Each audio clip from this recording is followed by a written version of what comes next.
Hello students, हमारी ये dictation है 80 शब्द प्रति मिनट अपर निजी सचिव एग्ज़ाम के लिए। चलिए स्टार्ट करते हैं।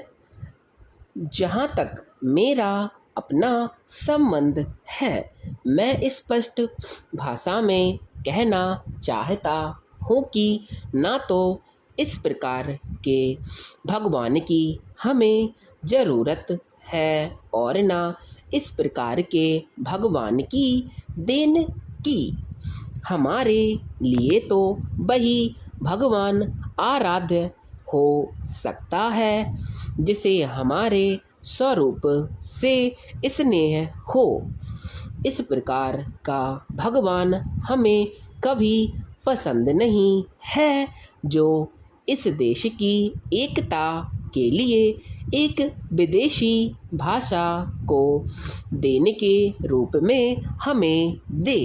जहाँ तक अंग्रेजी को भारत में जारी रखने का प्रश्न है, आप मुझे इस सत्य को प्रकट करने की अनुमति दीजिए कि भारत में अंग्रेजी भाषा को टिकाए रखने के लिए एक अंतर्राष्ट्रीय षड्यंत्र बड़े पैमाने पर काम कर रहा है, जिसके अंतर्गत यहाँ पर कुछ शिक्षकों और समाचार पत्रों के माध्यम से बहुत सारा पैसा इसी उद्देश्य से व्यय किया जा रहा है कि जिससे इस देश में अंग्रेजी के पक्ष में वातावरण बराबर बना रहे और यहाँ पर ऐसी स्थिति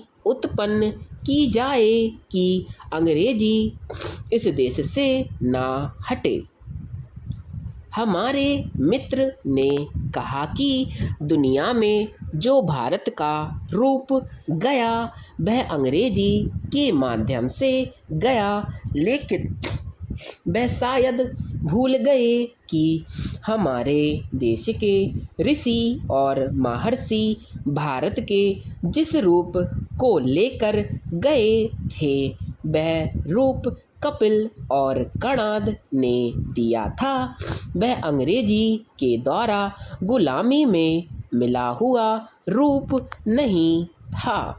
यदि संसार में हमारा रूप अंग्रेजी के माध्यम से गया है तो कैसे केवल 19 वर्ष पहले निर्मित राष्ट्र इज़राइल ने अपनी भाषा हिब्रू के माध्यम से संसार के देशों में अपनी स्थिति मजबूत बनाई है। प्रश्न यह है कि उसका रूप किस माध्यम से संसार में गया है।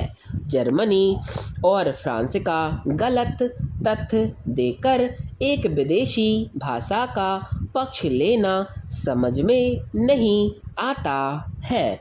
आज कहा जाता है कि जब तक हिंदी और दूसरी भारतीय भाषाओं में वैज्ञानिक और तकनीकी साहित्य तैयार ना हो जाए तब तक वे शिक्षा का माध्यम नहीं बन सकती हैं। लेकिन जब तक ये भाषाएं प्रयोग में ही नहीं आएंगी तब तक उनमें वैज्ञानिक और तकनीकी साहित्य के निर्माण की स्थिति भी नहीं आएगी।